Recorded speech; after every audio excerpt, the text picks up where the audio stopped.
La historia oral. Es un concepto que surge en el campo de la historia social, siendo su objetivo la reconstrucción histórica a partir del uso de fuentes no documentales. Los documentos escritos son cuestionados por los historiadores y surgen preguntas sobre la historia que no es contada. Aquí es donde entra la historia oral, ya que incluye la percepción de grupos marginados y sectores de gran diversidad que eran excluidos del enfoque tradicional de la historia escrita u oficial. Con el objetivo de rescatar la importancia y demostrar que la historia oral es esencial para la sociedad, hemos dirigido este proyecto a la memoria histórica de un sujeto, Soyel Juárez Díaz, sobre varios acontecimientos que marcaron su vida y la de su país. La Rinconada de Tepito. Ha estado bajo la pobreza y la brutalidad de la cual el característico barrio de México se ha hecho desde su promulgación el 13 de agosto de 1521. Modesto barrio indígena, miserable enclave colonial, afamado burgo artesanal, bisagra del centro histórico y auténtico barrio popular. Entre otras, son las designaciones bajo las cuales se tiene la historia de este barrio, la de sus calles y sus famosos sobrenombres, como la Colonia de la Bolsa. La historia de la Morelos, la Rinconada y la Colonia de la Bolsa representan en México el gesto de un factor demográfico importante en la historia del país.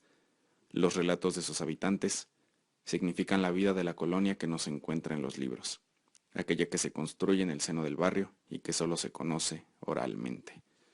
De las personas que llevan el hecho histórico de la antigua colonia de la Bolsa se encuentra Soyel Juárez Díaz.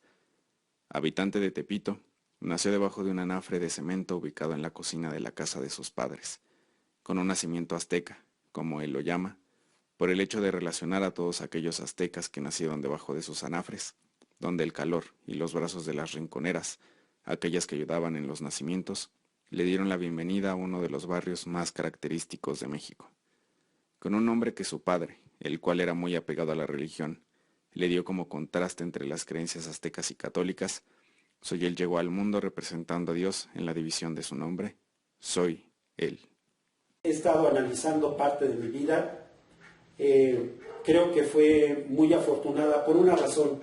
De hecho, durante el periodo en que yo tuve de mis 6 a los 9 años, prácticamente mi mamá y mi papá pues trabajaban para sostener a una familia de 3, más pues lo que había que pagar de renta, etcétera. En conclusión, que esto me dio oportunidad de que yo, diría mi mamá, anduviera de vago todo el tiempo que tenía disponible después de estar en la escuela, en este caso la primaria. Y de hecho, pues puede decirse que conviví con todo tipo de gente, lo mismo con gentes muy trabajadoras, que con delincuentes. Inclusive pues yo puedo recordar algunos pasajes de lo que actualmente fue la Rinconada de Tepito, que fue donde estaban los magnates más renombrados y de mayor importancia en el área de Tepito.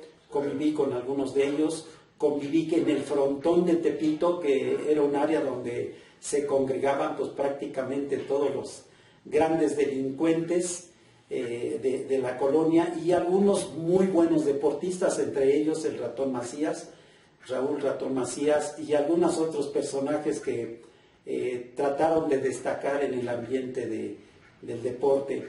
Esto me dio oportunidad de que yo vagara por toda la colonia. Prácticamente estoy llevando desde la colonia Santa María hasta lo que fue la penitenciaría, y todos esos lugares. De hecho pues los pasé caminando de un lado a otro, y pues conocí de todo tipo de gente, conviví con todo tipo de gente, buenos, malos y regulares, y eso me dio oportunidad de al tiempo fomentar una conducta personal muy característica, en la que pues me llevó a llevar una vida tranquila y feliz hasta ahora, sin ningún contratiempo. La popularidad de la Colonia de la Bolsa tenía un valor específico, el de la inseguridad que proporcionaba por sus residentes, el del miedo que infundía en las colonias cercanas, y en la fuerza, bravura y resistencia de sus calles, de su gente. Ellos comentaban mucho que en esa época en las que ellos empezaron a vivir por ahí, cercano al área de Tepito y de la colonia Morelos, se cimentaron muchos de los grandes delincuentes, en este caso gente que robaba. Y a todas horas estamos hablando que ya decían mis hermanas que a partir de las 6 de la tarde ya era muy difícil salir a la calle porque seguramente los iban a robar. De ahí que empezó la comunidad en ese entonces de lo que era la pequeña integración de la ciudad, que no llegaba más que hasta Consulado, a Tlatelolco, a la colonia 20 de noviembre y hasta la penitenciaría de toda la ciudad. Dieron por nombrarle exclusivamente a la sección de la colonia Morelos, la colonia de la Bolsa, por los atracos que se producían ahí. Muchos de los textos que se rescatan de la colonia de la Bolsa son investigaciones y artículos, en su mayoría extranjeros, que responden a análisis que colocan este barrio popular como cuna del crimen en Latinoamérica, basándose en artículos periodísticos, noticias radiofónicas y reportes policíacos que recriminaban a cientos de actos delictivos con los habitantes de la Bolsa. La vida dentro del barrio hace lucir a los ladrones como un punto atractivo para sus habitantes, para sumergirse en la delincuencia, así como lo vivió Soyel y lo vivieron muchos más. Sí, de hecho, había una persona que era la que decía que yo estaba pero bien orientado por una razón. Yo nunca salía a pregonar lo que escuchaba o lo que hacía dentro del ambiente de ellos. Esto me dio oportunidad a que fuera calificado que era de la gente que se regía por leyes no escritas, pero que se cumplían al pie de la letra. Y uno de ellos, el más importante, el silencio. Los factores que detonaban a Tepito, o bien la colonia de la Bolsa, son todos aquellos que contrastaron con las creencias religiosas de su padre para que lo llevaran a sacarlo de la colonia, del ambiente dentro del cual se estaba sumergiendo. Es el primero de los procesos históricos que envolvieron a Soyel y que le gestaron la base de su vida, aquella que aún recorrería sucesos más importantes. Colegio del Aire. Su origen se remonta a la época revolucionaria, cuando el primer jefe del ejército constitucionalista, Venustiano Carranza, emite el decreto por el cual se crea el arma de aviación militar. Al ver la necesidad de contar con personal altamente capacitado para operar aeronaves más pesadas que el viento, el 15 de noviembre de 1915 se crea la Escuela Nacional de Aviación en los campos de Balbuena en el Distrito Federal, siendo nombrado director el mayor piloto aviador Alberto Salinas Carranza. La Escuela Militar de Aviación adquiere el nombre que hasta la fecha conserva en 1932, año en el que el 31 de octubre cambia su ubicación a la exfábrica de Azcarate, en el lindero del Puerto Central Aéreo en México, Distrito Federal.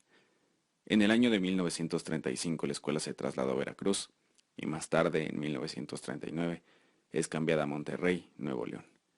El estado de Jalisco acoge la Escuela Militar de Aviación en 1940, estableciéndose en la ex hacienda del Espíritu Santo, contigua al campo de aviación de las Juntas, de Guadalajara, Jalisco. Un año ocupó esa instalación, ya que en 1941 se trasladó al lugar que hoy ocupa en la Base Aérea Militar número 5, en el municipio de Zapopan, Jalisco. Un decreto presidencial del 22 de agosto de 1959 y publicado el 9 de septiembre del mismo año en el Diario Oficial de la Federación, integra la Escuela Militar de Aviación al Colegio del Aire. Este colegio está integrado por la Escuela Militar de Aviación, la Escuela del Mantenimiento y Abastecimiento y la Escuela Militar de Especialistas de Fuerza Aérea. En el Colegio del Aire se forma todo el personal que requiere la Fuerza Aérea Mexicana, como pilotos aviadores, aerologistas, despachadores de vuelo, meteorólogos, así como especialistas en mantenimiento de aeronaves, motores y equipos electrónicos, en lo cual se especializó Soyel Juárez Díaz.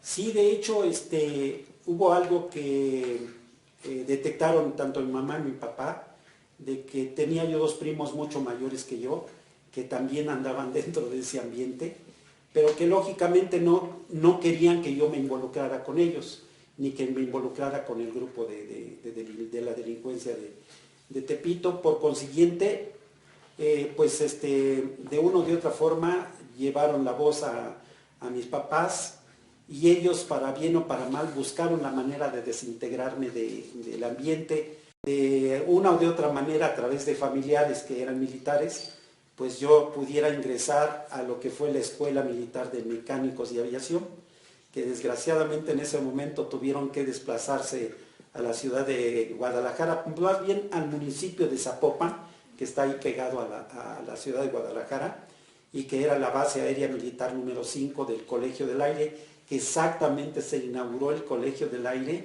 en septiembre de 1959. Y a partir de ahí, pues yo ya tuve que ingresar.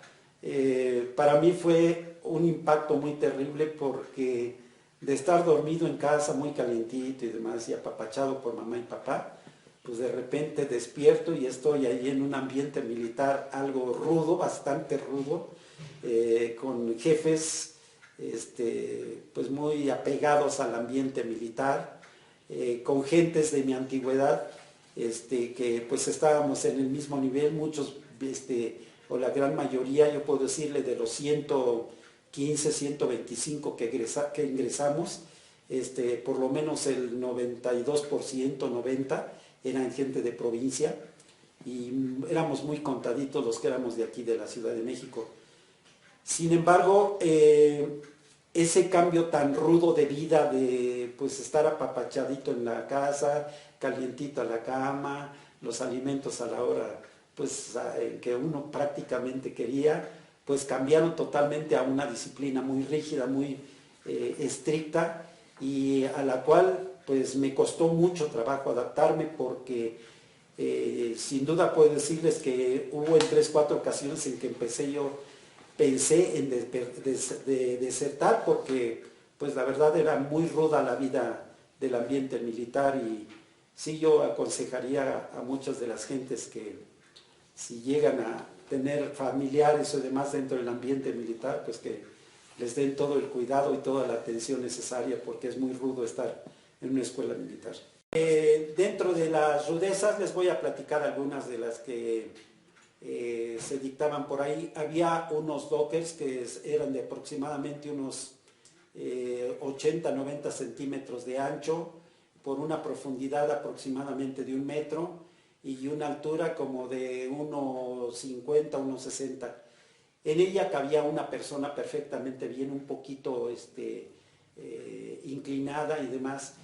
Como eran todo de lámina, ponían en la parte de abajo con madera, y la ponían a calentar a través de lumbre, y uno adentro, y a ese, pues entre comillas, castigo, le llamaban cadete al horno, y en él pues tenía uno que narrar una historia, la que se le antojara a uno, pues de algún pasaje de la vida, de alguna situación interna dentro del colegio. Y lógicamente no era nada agradable estar ahí dentro, y a veces queriendo pisar y no el piso del locker porque ya estaba extremadamente caliente, y lógicamente era un martirio estar ahí, porque además lo primero que hacían era quitarle a uno los zapatos y estar dentro con el pie pues totalmente libre, ¿no? Entonces el calentamiento y demás, pues sí lo hacía uno estar pisando en una orillita, en la otra, y buscando la manera de que no le quemaran a uno los pies. Y eso pues realmente para muchos de mis compañeros fue tan difícil que lloraban algunos de ellos dentro del castigo. Otro que era más terrible fue ese mismo, y lo volteaban a uno de cabeza. Y los chicos, en este caso de tercer año, decían, nárreme un partido de béisbol, y pues ahí estaba uno con tonterías de que lanza el pitcher y que le batea el bateador ya le pegó a la pelota y que se fue de home run, etcétera, etcétera. Y eso al final de cuentas generaba una presión terrible de la sangre en la cabeza, al grado tal que llegaba el momento en que prácticamente ya no podía uno hablar, después de estar varios minutos ahí dentro, ¿no? Entonces, la verdad, cuando lo volteábamos de cabeza, era uno nuevamente de pie, era un dolor de cabeza terrible, y los oídos quedaban zumbando, pero terriblemente, ¿no? Entonces, son de los 2 castigos más ligeritos que les puedo comentar. Los demás son un poquito más. ¿Qué representó este cambio de la colonia a la bolsa a la escuela del aire, ya con el ambiente? Y pues es como vivir en el Bronx, en lo que es actualmente el Bronx en Nueva York, y vivir en el palacio con la reina Isabel en Inglaterra. Tan extremoso es la situación. Bien, de hecho, puedo decirles que en esa época ese era el tipo de uniforme que se usaba prácticamente en todas las escuelas militares. Estamos hablando del colegio militar, de la escuela de transmisiones, de la escuela del colegio del aire, etcétera, de forma tal que eran uniformes, pues yo puedo considerar que muy sencillos en comparación con los actuales. Sin embargo, pues era una situación de identidad muy particular de los cadetes de la época. Este uniforme, de hecho, viajó a Venezuela para participar en el 150 aniversario de la independencia de Venezuela. Aquí en México, prácticamente, pues con todos los servicios militares, tanto desfilar aquí en Reforma, como en diferentes situaciones de mensajes presidenciales o de gobierno, pues prácticamente era el uniforme de gala que usábamos para todos esos servicios. Lo que ven ahorita ustedes en este uniforme, que es prácticamente esa parte y esta gorra, pues es los diferentes distintivos que uno usaba. En este caso, después de haber sido graduado, es un cafete que le llaman así dentro del ambiente militar y que distingue el arma a la que uno pertenece. Lógicamente, las alas estas pues están identificando que yo soy un integrante de la Fuerza Aérea. Y lógicamente, si ven ustedes aquí estas alas en la gorra, también están identificando a uno como integrante de la Fuerza Aérea Mexicana. Tiene 54 años que este uniforme dejó de ser parte de los cadetes del Colegio del Aire. Para ello, pues, como un adicional, estoy presentándoles a ustedes yo le llamo mi degeneración, no la generación, la degeneración, de 76 alumnos que en ese momento egresamos del Colegio del Aire. Si pueden ver ahí, pues es la generación 59-62, el año en que ingresé yo ahí al Colegio del Aire, en el 59, y terminamos en el 62. Las insignias que están en la parte de arriba dice Fuerza Aérea Mexicana, Colegio del Aire, y esas 5 letras es la Escuela Militar de Mecánicos Especialistas de Aviación.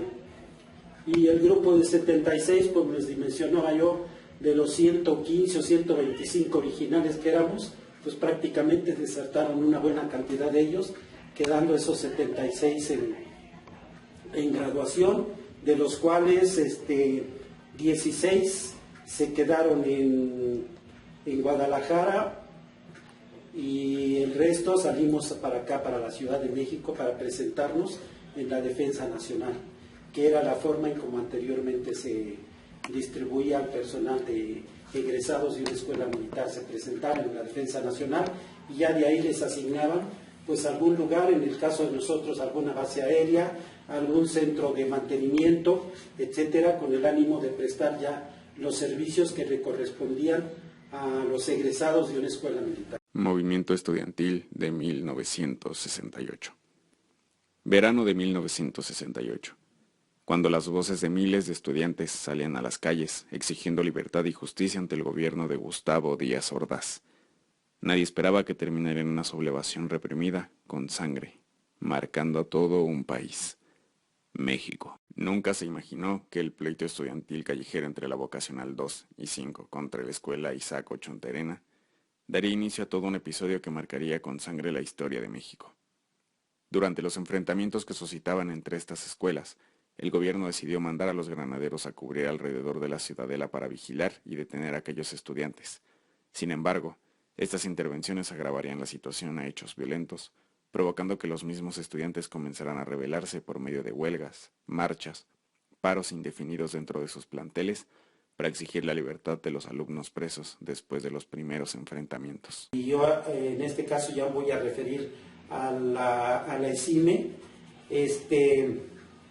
Empezaron a tomar algunas decisiones a través de formar un grupo primero de dirigentes que le llamaron en ese momento dirigentes de choque. Esto era con el fin de obligar a que las autoridades dejaran en libertad a muchos de los alumnos que ya después de ese incidente habían pasado también a prisión, algunos otros que empezaron a hacer caminatas o empezaron a protestar, inclusive en la Cámara de Diputados, que en aquel entonces estaba allí en el centro, en Allende y Donceles. Se crean los comités de lucha por parte del Instituto Politécnico Nacional y de la Universidad Nacional Autónoma de México para difundir información sobre los sucesos y eventos que serían para seguir con el movimiento. Se sospecha de políticos que pretendían ser parte del movimiento al apoyar económicamente a los alumnos para los volantines y mantas, aquellas que fueran de uso para la difusión de información. Sin embargo, las personas que eran detenidas durante los actos de pasar la voz eran llevados al campo 1, donde brutalmente golpeados e incluso hasta desaparecidos, los alumnos quedaban.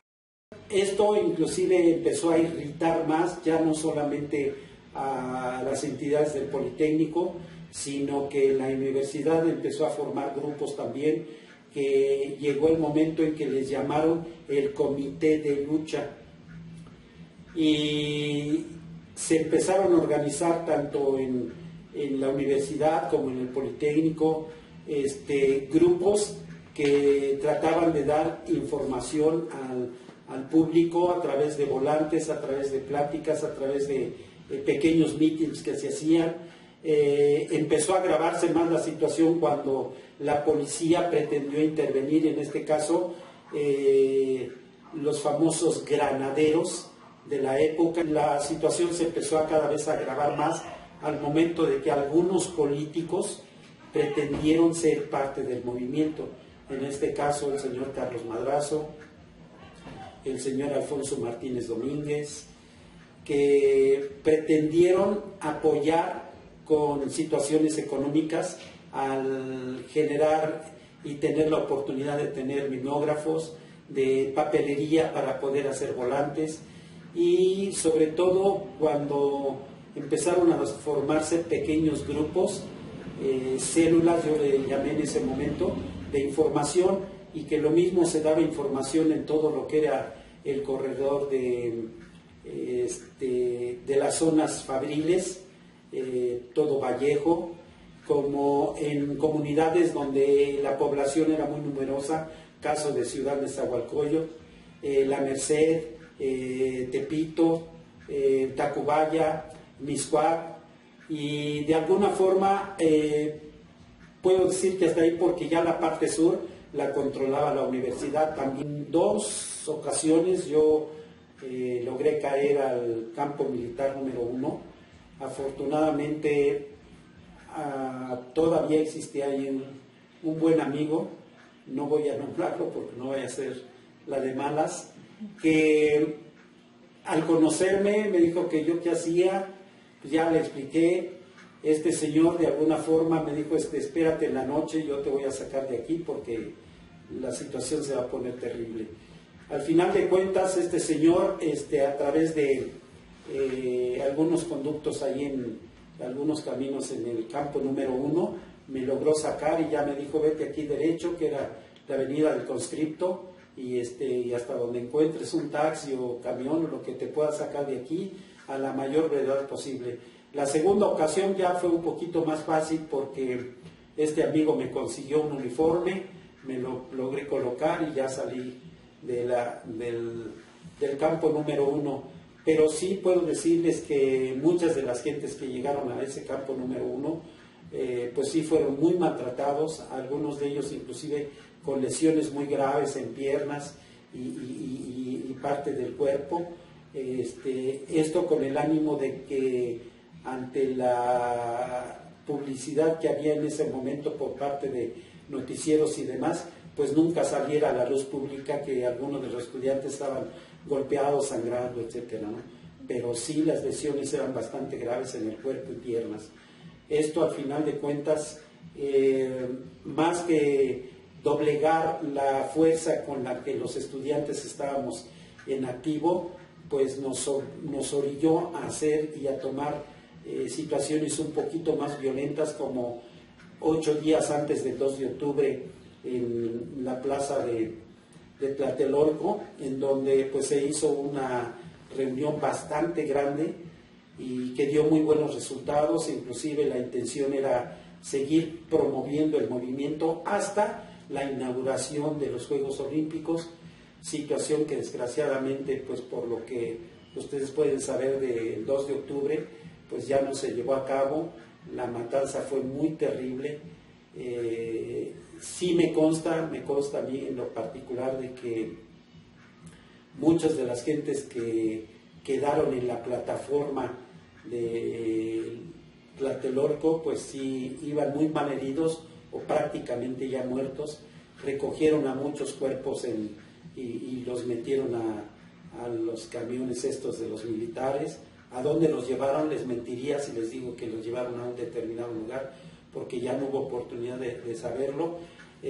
Afortunadamente yo, junto con otras personas y otros compañeros, logramos salir hacia el lado de Reforma, originalmente a través de un pasillo. Nos arrinconamos, empezaron la balacera con mucha presión y muy abundante la balacera, al grado tal que se escuchaban muchos de los tiros en los ventanales o en los postes, y eso nos obligó a desplazarlos a un departamento donde una dama, en este caso una señora ya de edad, nos dio pues asilo ahí durante un par de horas, y cuando llegó su hijo nos dijo que la única entrada que había, tanto entrada como salida, era salir a Reforma, exactamente por el edificio que se derrumbó en el movimiento, en el sismo del 85. El 2 de octubre, ante todas las intervenciones del gobierno, se logra que miles de estudiantes y personas que apoyaban la causa se reunieran en la Plaza de las Tres Culturas para promover el movimiento.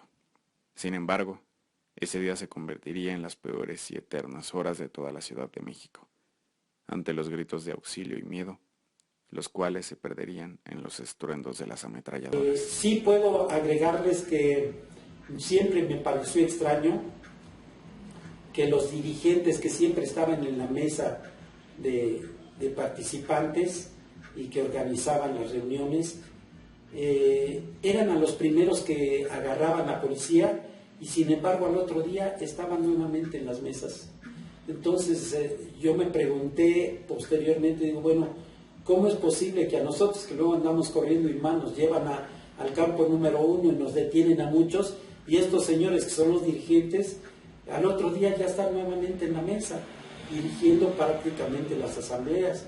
Entonces hubo una serie de detalles que a muchos nos empezaron a cuestionar, y que fue cuando nos enteramos de que algunos políticos tenían la mano metida en el movimiento del 68. Y la razón era muy simple: dentro del mismo partido llamado del PRI, hay grupos políticos que se están golpeando abajo de la mesa todo el tiempo. 19 de septiembre de 1985. A las 7:17 de la mañana se registró un terremoto de 8.1 grados Richter, el cual afectaría en el centro, sur y occidente de la Ciudad de México. ¿Cómo fue que se vivió el terremoto de 1985? Cuando sentimos un movimiento muy terrible. Si duró un año, 60 minutos o 40, o no lo sé cuánto haya durado, pero fue terrible. No se podía circular por las calles. Aunque la ciudad quedó destruida, algunas zonas quedaron mayormente afectadas. En el edificio de Topeca, que estaba ahí sobre lo que es pues la continuación de Calzada de Tlalpan hacia acá, ¿no? Hacia el Zócalo. Ese edificio estaba totalmente quebrantado junto con el edificio anexo, y totalmente, háganme cuenta que fue un pastel que hicieron, presionaron y se vino todo abajo. La verdad es que era un aspecto muy fúnebre por la cantidad de gente que uno pensaba que estaba allá dentro del edificio, y máxime que yo sabía que en el edificio de Topeca, la mayoría de las costureras que llegaban a trabajar ahí, estoy hablándoles como de 4 o 5 pisos donde estaban los diferentes niveles de fabricación de ropa. Las chicas empezaban a llegar a las 6 y 6:30 de la mañana, lo cual quiere decir que en el momento del temblor todo el mundo estaba trabajando dentro de su edificio. Me quedaron muchas imágenes de la caída de edificios, de la caída de pequeñas casas que estaban construidas todavía en adobe en muchas colonias, como precisamente la colonia Morelos, Peralvillo, la Santa María, que había muchas casas. El ambiente era gris, como el panorama que se observaba en la Ciudad de México.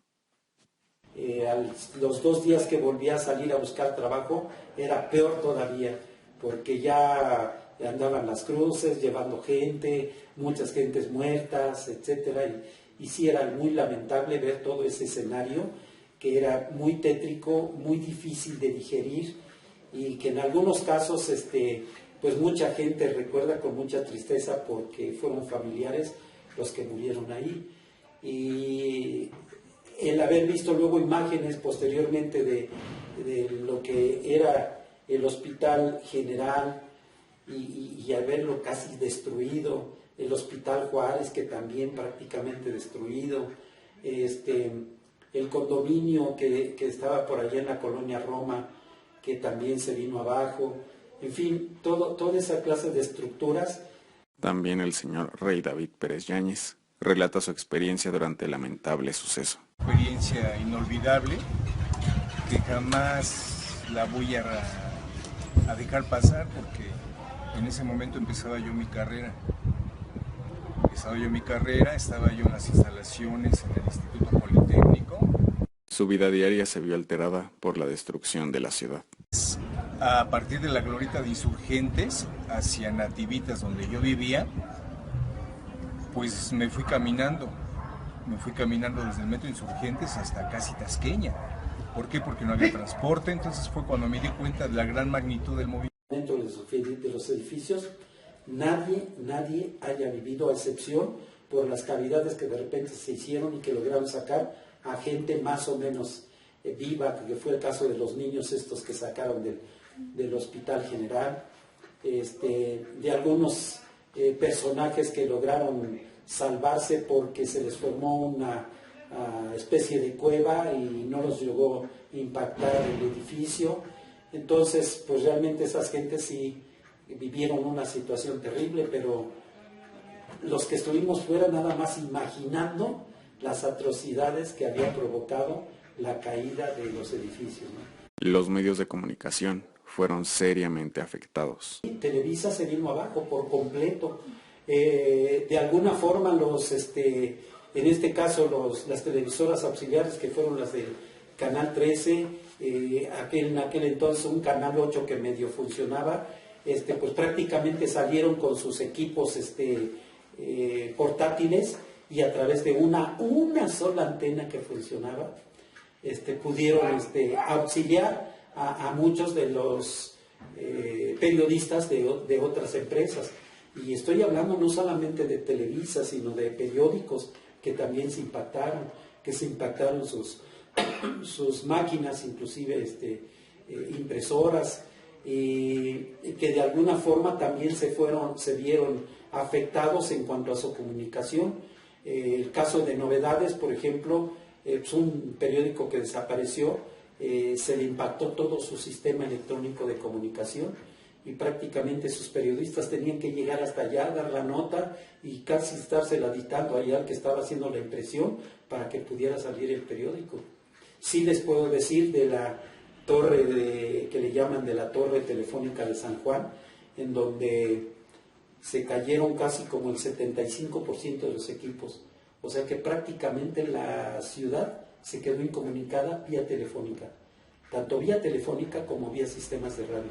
Y en esa época nada más los radioaficionados eran los que tenían salida por esa torre que quedó de pie, y que era la forma en cómo se pudo lograr algo de la comunicación de lo que nos estaba sucediendo aquí dentro de la ciudad. Un suceso que quedará en la memoria del pueblo. Creo que en la mayoría de la gente que vivimos ese temblor del 85, pues nos quedan tragos muy amargos y en algunos casos hasta gente que no quiere recordar lo que sucedió.